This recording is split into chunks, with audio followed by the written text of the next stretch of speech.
seguimos haciendo nuestras voces y como lo habíamos planteado en la primera parte de nuestro programa, vamos a tratar de abarcar sectores importantes de la economía nacional santafesina y respecto a lo que está sucediendo en el país, ¿no? Con un alto porcentaje de inflación, con un dólar que no para, con los alimentos, con los productos que cada vez en la góndola hay menos y se siente el valor, los trabajadores que no pueden salir a comprar. Y uno de los sectores más sensibles es el de la salud. Por eso tenemos a dos actores principales, en este caso un director técnico del Sanatorio Americano, el doctor Dante Buri, un hombre referente de los sanatorios y clínicas de Santa Fe y la región, y también un farmacéutico, Ricardo Wagner, un apellido conocido en el ámbito farmacéutico. Están con nosotros.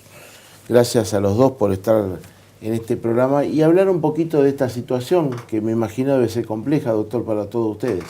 Sí, es compleja por lo que acababas de decir. Se trata de un tema muy sensible, el tema de la salud. Está muy instalado históricamente que la salud es un derecho, y es un derecho de todos, y el último garante de este derecho es el Estado. Nosotros acá venimos a plantear un problema dentro de las instituciones que brindan salud, porque son empresas, no hay que tener miedo de decir la palabra, son empresas que brindan salud y para tiene un que sector, tener rentabilidad. Claro. Pero aparte de la rentabilidad, ya hoy no preocupa tanto la rentabilidad, sino asegurarse el funcionamiento básico. Es decir, estas empresas tienen obligaciones para su propio recurso humano, obligaciones para todo el entorno que moviliza, para proveedores y por supuesto el compromiso con los pacientes.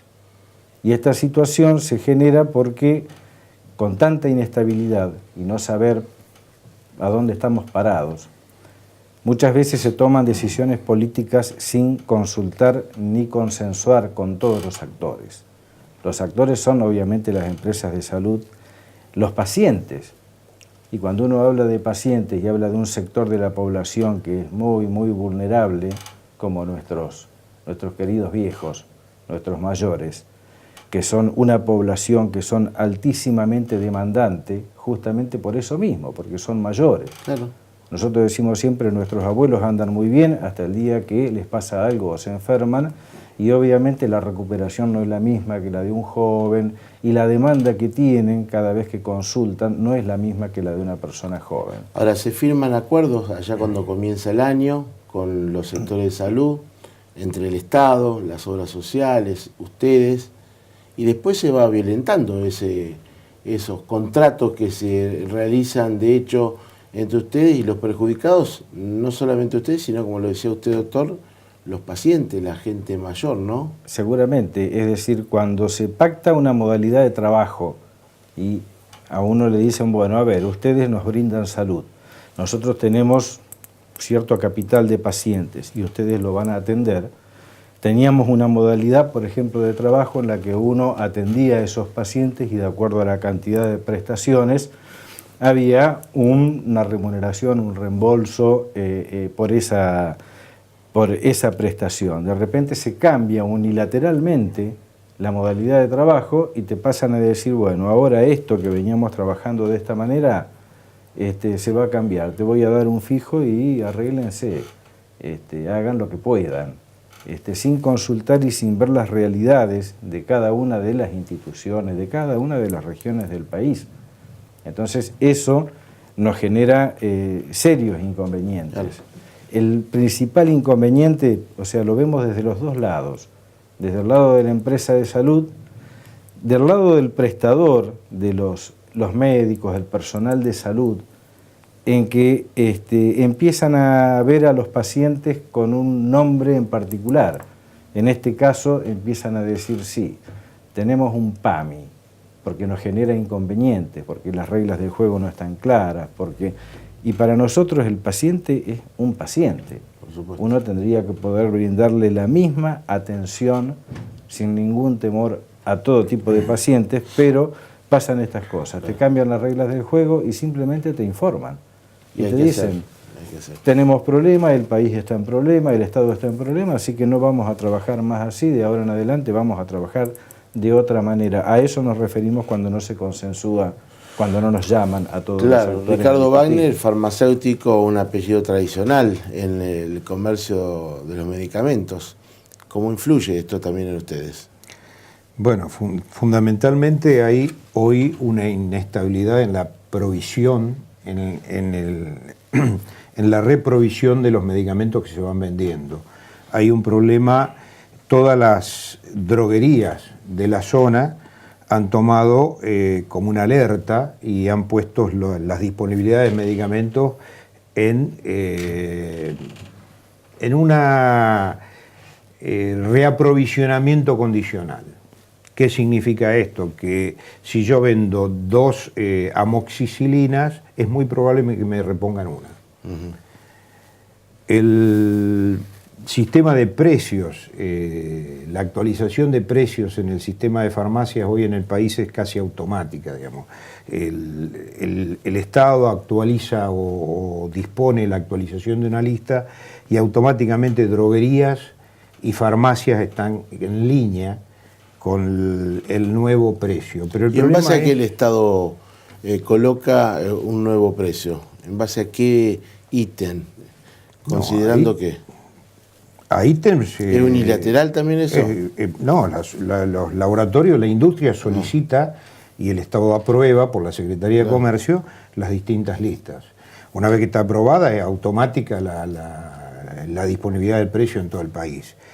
Ocurre un poco distinto con respecto a lo que son medicamentos sanatoriales que no llevan quizás es muy probable que un sanatorio esté pagando por adelantado algún aumento en un medicamento, mientras que en la farmacia ese medicamento tiene que pasar sí o sí por la auditoría de la Secretaría de Comercio.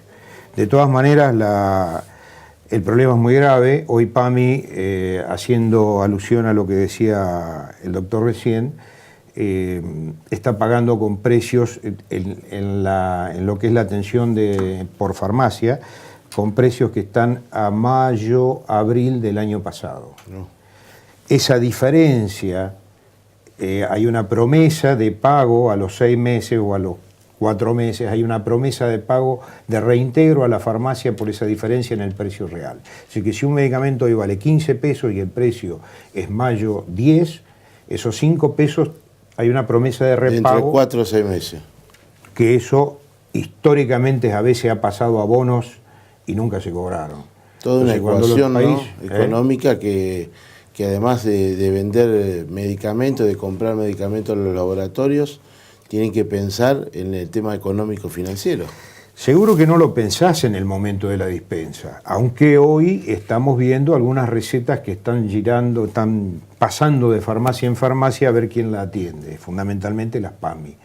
Pero el problema es el paciente llega a la farmacia y el farmacéutico por lo general la atiende sin mirar cuál es el costo, cuál es la rentabilidad que va a tener en una receta para ese paciente delicado, que hoy es el paciente PAMI.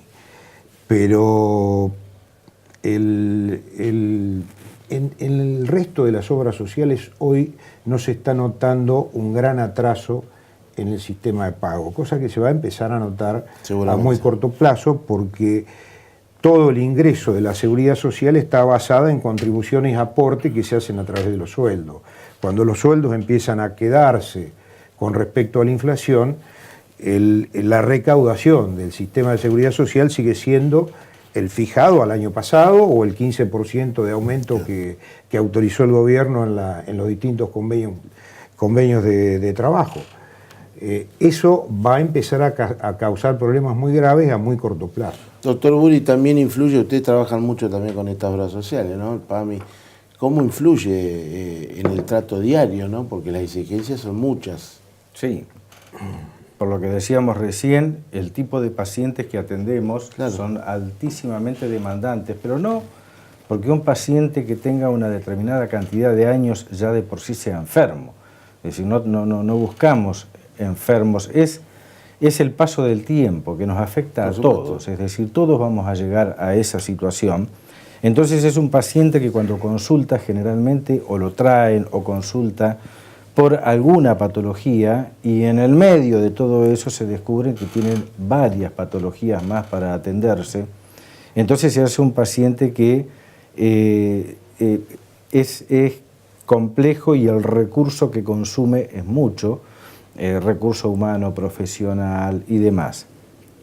Cuando todo ese recurso que exige que uno tenga que estar al día con todo, con la tecnología, con la provisión de medicamentos, y va quedando rezagado el tema de los valores y no lo discuten con todos, en algún momento te empieza a frenar el desarrollo, el crecimiento. Ustedes han invertido mucho en tecnología. Claro, ese es el problema, es decir, te exige la realidad hoy. ¿En base a qué precio? Exactamente. Qué dólar, ¿no? Hoy, por ejemplo, lo que nosotros decíamos, instalar un tomógrafo hoy no tendría que ser un triunfo de los que uno dice pusimos un tomógrafo. Es una tecnología que tiene más de 25 años ya. Y sin embargo nos cuesta mucho acceder a esa tecnología. Si no te acompaña el financiador, las empresas de salud solas no, es imposible, es inviable. Se desfinancia el sistema. Entonces uno tiene que estar atento a poder darle respuesta a todas las exigencias y para eso hay que invertir, hay que capacitar, pero aparte hay que tener en cuenta los gastos fijos. Los gastos fijos de estas instituciones son tremendos porque hay cosas que no se pueden ni prorratear ni pensar a ver cómo hacemos. Si el oxígeno hay que tenerlo, los medicamentos hay que tenerlos, los sueros hay que tenerlos, la comida para los pacientes hay que tenerla. Son cosas que uno no puede decir, che, nos retrasan los pagos como pasan muchas veces, que te difieren los pagos y pasás a cobrar en 90 días, pero vos tenés exigencias que las tenés que cumplir diariamente. Y ni hablar de lo que son sueldos, cargas sociales, todo el personal que depende de la institución.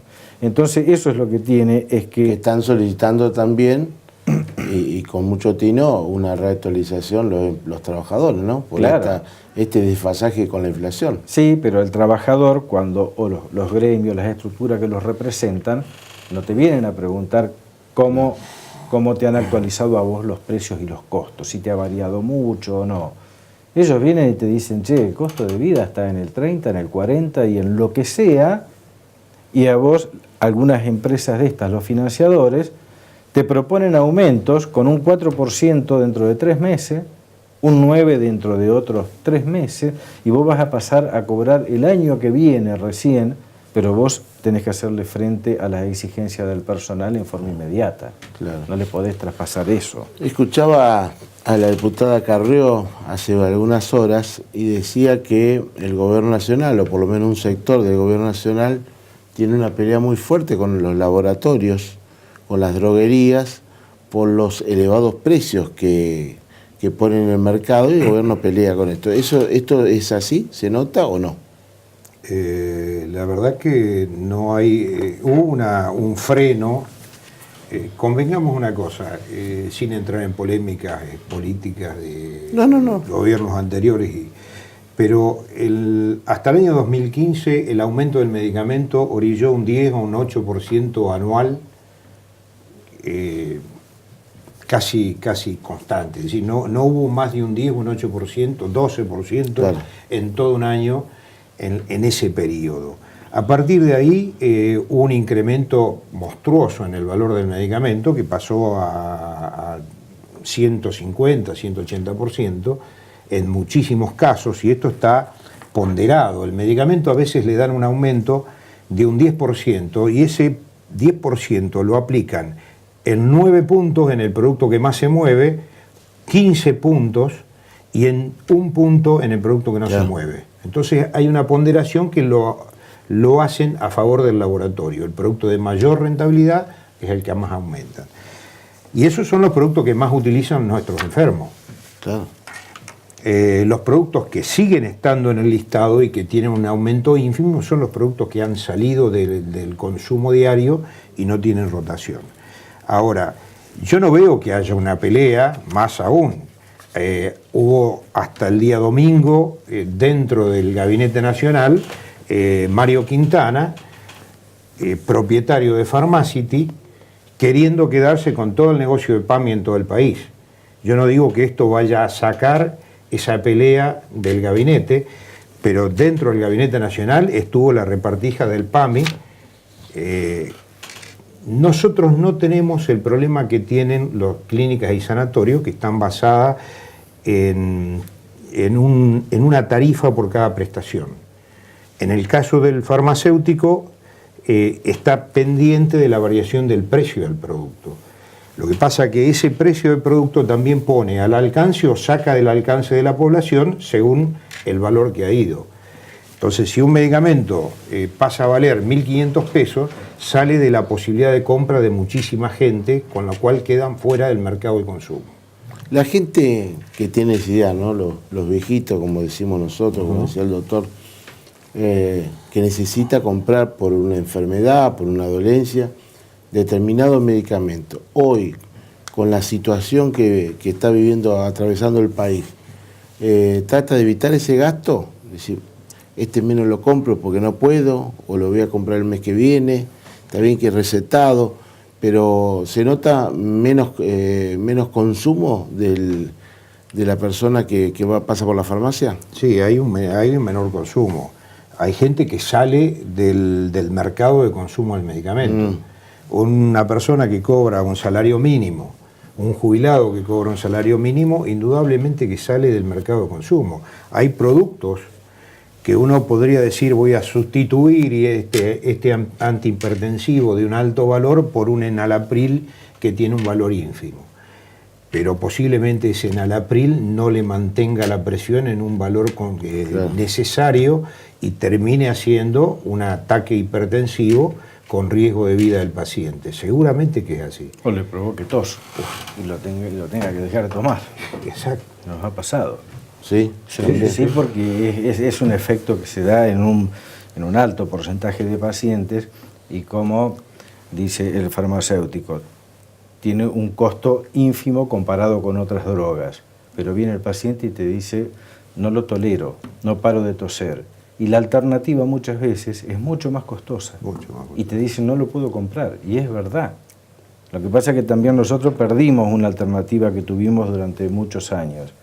El Estado, nacional, provincial, municipal, por medio de sus efectores de salud, hospitales, dispensarios, atendía esa población. Y nosotros mismos, a mí me ha tocado en hospital, en dispensarios, que vengan pacientes que tienen una cobertura y te digan, yo no lo puedo comprar o me quedé sin el medicamento. Y yo no le puedo decir, lo lamento, andá y pedile a tu financiador, tenés que darle la medicación. Claro. ¿Por qué cuando nos reclaman a nosotros? ¿Por qué ustedes le dan medicamento a un paciente que tiene PAMI, por ejemplo? Porque yo no voy a permitir que ese paciente se quede un fin de semana o un día sin medicamento. Si lo tengo acá, se lo voy a dar. Bueno, ahora se ha restringido eso. Y vienen los pacientitos de PAMI y te dicen, doctor, no me dan la medicación en el hospital. Porque le toman el número de documentos, salta que tiene PAMI y no le dan la medicación. Y se quedan sin medicación, sin cobertura. Esos pacientes son los que impactan en los costos. Porque ese paciente que dejó de tomar la medicación es el que te aparece en una terapia, porque se descompensó. Y va y dice, ¿y qué pasó? Y hace una semana que no toma la medicación. Estamos jugando una ruleta rusa con los pacientes, ¿no? Sí, pero seguramente nos pasa. El problema también es que el Estado se ha retirado de Plan Remediar, se ha retirado de muchísimos planes que estaban montados para poder mantener este sistema y está tratando de propugnar por la cobertura universal de salud, lo cual ha fracasado en México, fracasó en Colombia, ha fracasado en distintos. Es la financiarización de la salud. Es decir, pasan las entidades financieras a lucrar con la salud y paga el que puede pagar y el que no paga lo cubre el Estado con lo que puede. En Colombia los sistemas están las prestadoras de este sistema están con deudas enormes hacia las entidades prestadoras y no pagan, y entran en quiebra y se venden. Sí, sí. Entonces, este problema es al cual este Estado Nacional actual ha apuntado, al montaje de la cobertura universal de salud, lo cual tiene un riesgo altísimo para toda la población argentina. Doctor Guri, bueno, en una situación inestable, las obras sociales tienen pensado dialogar con ustedes sobre esta situación, cómo ir acomodándose, o ustedes ven que no. No, las obras sociales, muchas obras sociales lo hacen habitualmente mediante sus departamentos de convenios y se van tratando de actualizar porque el concepto ha cambiado hoy y hay muchas obras sociales que tienen ese concepto de que ya no estamos en veredas enfrentadas, que vos sos el prestador y yo el financiador y el paciente por otro lado, no. Hoy ya entendemos que estamos todos dentro del mismo sistema y cualquiera que se equivoque puede afectar a cualquiera, claro, a cualquiera de estos ejes en la ecuación. Entonces hoy el financiador sabe que tiene que acompañar al prestador para que, por ejemplo, en nuestra zona y en nuestra región, lo que es Santa Fe, no vivamos lo que se vivía hacía 40, 50 años atrás, que no encontrabas tecnología porque no había quien invirtiera en eso. Hoy sí. Hoy sí. Entonces hoy estamos tratando de que la gente no tenga que irse a ciudades más grandes o a Buenos Aires como se iban a buscar un poquito de tecnología. Hoy encontramos todo aquí, pero el financiador te tiene que acompañar. El problema es cuando el financiador es una mega estructura del Estado, como el caso de PAMI, en que ahí sí a la decisión no te las consultan, no te llaman para decirte, che, ¿cómo enfrentamos este problema de los abuelos? ¿Cómo enfrentamos el problema de que... Claro, a eso me refería. Claro, para eso no. Nos mandan las notificaciones, sacan decretos y nos dicen, che, a partir de ahora cambiamos. O no tenemos para pagar. Claro. De todas maneras, sí, el financiador, a través de las obras sociales provinciales o el financiador seguridad social, todo lo que corresponde a los distintos gremios, si se va desgastando el salario de la población, el ingreso a ese financiador de divisa va a ser cada vez menor. Y va a terminar, por más que acompañen hasta este momento, va a terminar en una quiebra como terminó en el 2001, donde todas las obras sociales estuvieron convocadas y en cesación de pago. Y ese es el riesgo que tenemos por delante. A los dos muchas gracias por informar a nuestra audiencia de la situación en dos puntos claves, neurálgicos de la sociedad argentina. Gracias a los dos. Gracias. Muchas gracias. Ya venimos. Vamos a hablar ahora con un referente de la clase trabajadora. El bolsillo de la clase trabajadora, el ente de la bancaria de la Secretaría Regional Santa Fe, cómo afecta, ¿no?, estos bolsillos que cada vez están más delgados. Ya volvemos.